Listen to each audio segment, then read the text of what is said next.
مگر ایک بات تو ہے کہ اگر مجھے یہ کوئی کہے کہ اللہ کے رسول نور ہیں کہ نہیں، تو میں اس سے کہتا ہوں یار اللہ کے رسول تو بہت دور کی بات ہے، آدھا تو میں خود نور ہوں.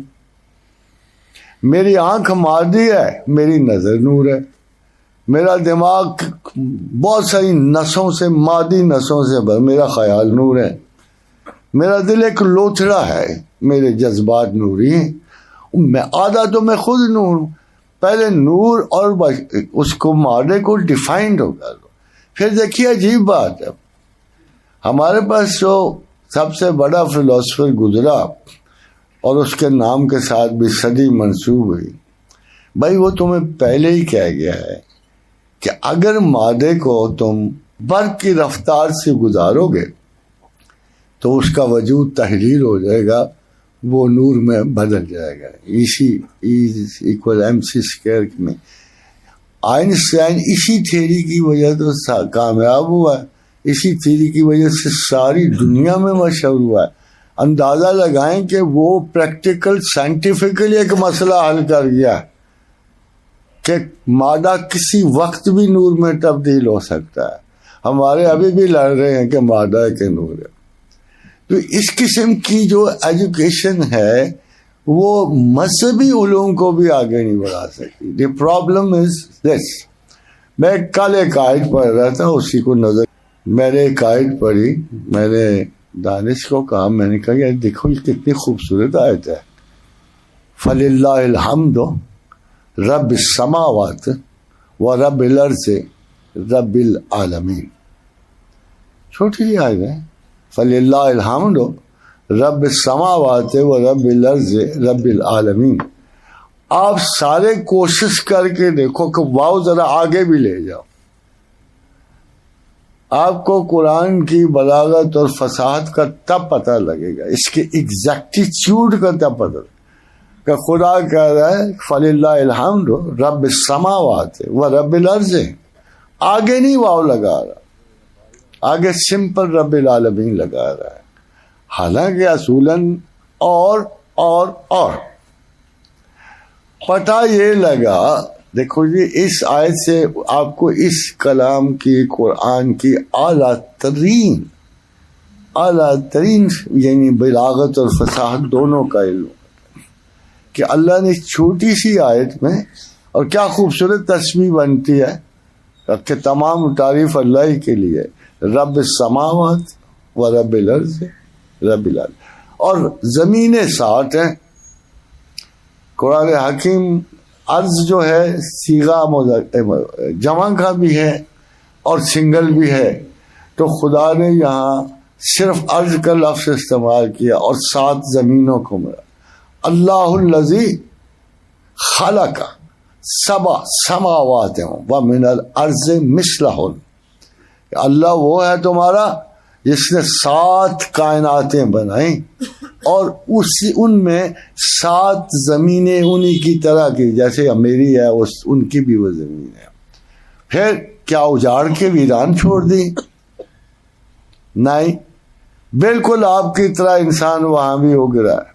وَيَتَنَزَّلُ الْأَمْرُ بَيْنَهُنَّ. ان ساری زمینوں میں میرا حکم اترتا ہے تاکہ میں ایزی چیئر انٹلیکچوئلز کو سمجھا سکوں، تاکہ ان کو پتہ لگ سکے کہ تمہارا خدا کتنا بڑا. اب پھر دوبارہ اس آیت کو آئیے، فرمایا کہ فَلِلَّهِ الْحَمْدُ رب السماوات و رب الارض رب العالمین، کہ 7 آسمان 7 زمینوں کا رب. یہ عالمین کہاں سے آ گیا؟ اگر آپ پوری وضاحتیں پڑھ جائیں تو آپ کو حیرت ہوگی کہ عالمین میں اشیاء کو گنتے ہیں، اسپیس کو نہیں گنتے سارے مفسرین.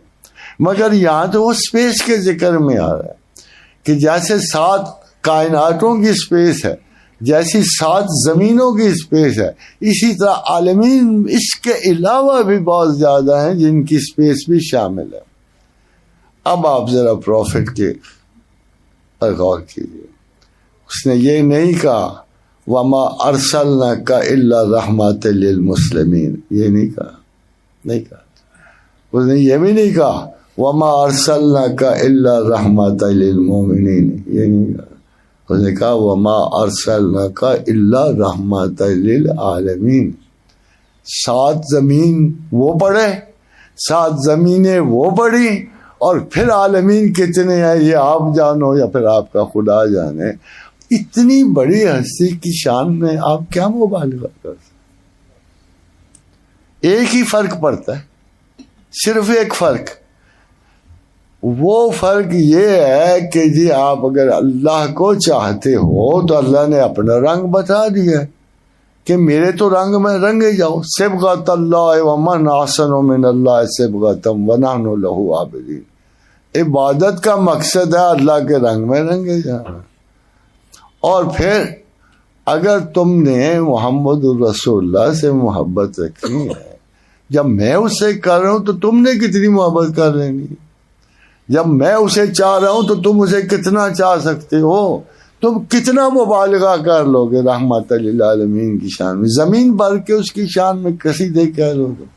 تو آج کل one has to be careful کہ جب بھی ہم اللہ کا نام لیتے ہیں تو لوگ اللہ کے نام کے تعصب کے ساتھ سمجھتے ہیں کہ ہم پروفٹ کی زیادہ تعریف کریں. یہ بالکل غلط بات ہے. آپ اپنے رسول کی جتنی بھی تعریف کر لو، ایک معنی جس سے وہ شاعر اچھا، حافظ شیراز نے کیا بات کہی کہ بعد از خدا بزرگ تو یہ قصہ مختصر. یہ اس سے تو وہ شاعر اچھے ہیں جنہوں نے اپنی عقیدتوں کو الفاظ کا رنگ دے دیا. تو ہمیں ان 2 حقیقتوں سے کہ عبادت اللہ کی اور محبت رسول اللہ کی، اس کے علاوہ ایمان میں تیسری شاید کوئی داخل نہیں ہے. میں آپ کو صاف بتا دوں، یہی وہ ایمان ہے جس میں بڑے سے بڑے مسلمان جو ہیں، بڑے سے بڑے لوگ جو ہیں، وہ جب آ کے کھڑا ہوا نا، ابھی دیکھو ہم کسی بزرگ کی تعظیم میں ہاتھ چوم لیں تو لوگ کہتے ہیں یہ پرانے پیروں کے. ایسا نہیں ہے. وہ جب سہیل بن عمرو آ کے کھڑا ہوا نا صلح حدیبیہ کے دن، تو اس نے جا کے کہا یہ کیسا آدمی ہے اور اس کا صحابہ سے کیسے لیتے ہیں. وہ تو اس کا ایک قطرہ پانی کا نیچے نہیں گرنے دیتے، وہ اس کا کوئی بال نہیں گرنے دیتے. وہ تو اسے تھام لیتے ہیں، چوم لیتے ہیں، گلے سے لگاتے ہیں، پتہ نہیں کہاں کہاں سجاتے ہیں اس کو. تو ایسی محبت میں کسی قسم کی کوئی نہیں. ہمیں خود رسول اللہ نے کہا اے عمر تم مجھے کتنا چاہتے ہو؟ فرمایا یا رسول اللہ اپنی جان سے کم، ہر چیز سے زیادہ. فرمایا عمر تم ایمان کی حلاوت نہیں پا سکتے جب تک مجھے اپنی جان سے بھی بڑھ کے نہ چاہو. فرمایا رسول اللہ بس آج سے آپ مجھے میری جان سے بھی زیادہ.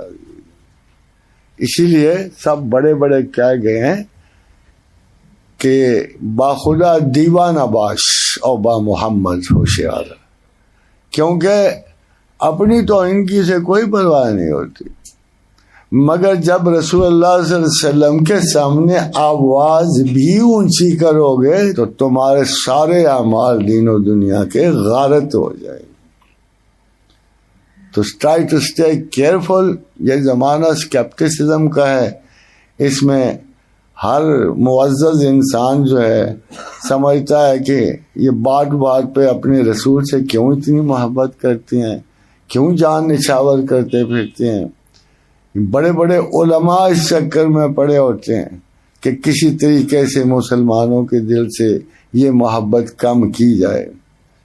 اقبال تو کہتا ہے نا شیاطین کے بارے میں کہ وہ فاقہ کش کے موت سے ڈرتا نہیں، ذرا روح محمد اس کے بدن سے نکال دو.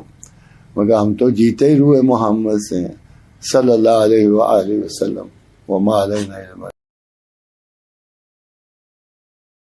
میں شمع فروزہ ہوں، میں آتش لرزہ ہوں، میں شمع فروزہ ہوں، میں آتش لرزہ ہوں.